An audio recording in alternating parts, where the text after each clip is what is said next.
မေမေတို့ဖေဖေတို့ရေ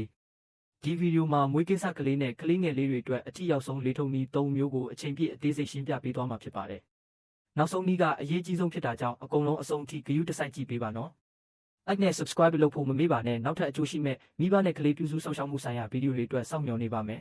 ။မွေးကိစ္စကလေးအတွက်လေထုံနည်း Newborn birth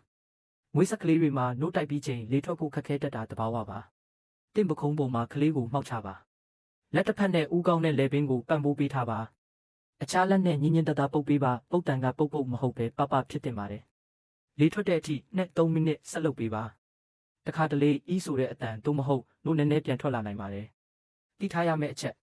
မွေးကင်းစက်ကလေးတွေမှာလေမျိုးချတဲ့အလေးထား air swallowing reflex ရှိပါတယ်ဒါကိုဘယ်လိုကာကွယ်မလဲဆိုတာကျွန်တော်ရဲ့လေနဲ့ပိုင်းအောင်ခြင်းကာကွယ်နည်းဗီဒီယိုမှာအသေးစိတ်ရှင်းပြထားပါတယ်နှစ်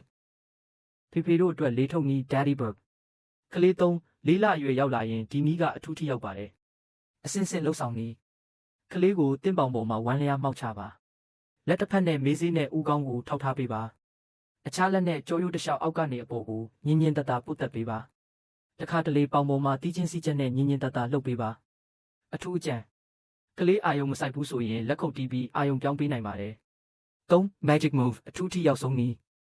မိဘအများစုမတက်တာကမိနစ်30လောက်အချိန်ဖြုံးပြီးလေပြည့်ထုတ်ဖို့ကြိုးစားတာပါအမှန်တကယ်တော့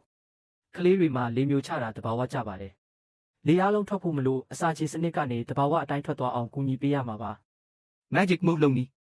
ကလေးကိုထောင်မတ်အနေထားနဲ့ထမ်းပိုးထားပါ။လက်တစ်ဖက်နဲ့ဦးကောင်းတဲ့လေပင်ကိုထောက်ပံ့ပေးထားပါ။အခြားလက်နဲ့ဝမ်းပိုက်ကိုနိုင်လက်တံအတိုင်းညင်ညင်တတာပုတ်တက်ပေးပါ။ခဏပခုံးပေါ်တင်ပြီးပုတ်ပေးပါ။ဒီဖြစ်စဉ်ကို3-4ကြိမ်လောက်ပြန်လုပ်ပေးပါ။တိထားရမယ့်အချက်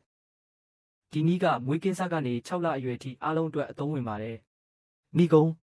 ဒီနီလန်3မျိုးကိုတနေ့တာနှုတ်တိုက်ပြီးတိုင်းအလွယ်တကူအသုံးချနိုင်ပါတယ်။ဗီဒီယိုကို like လုပ်ပေးဖို့နဲ့ subscribe လုပ်ဖို့မမေ့ပါနဲ့။မေမေဖေဖေတို့ရဲ့အတွေ့အကြုံတွေကိုလည်း comment မှာမျှဝေပေးခဲ့ပါနော်။ကျေးဇူးတင်ပါတယ်။ Eat it down baby care မိဘတိုင်းသိထားတဲ့ကလေးပြုစုနည်းများ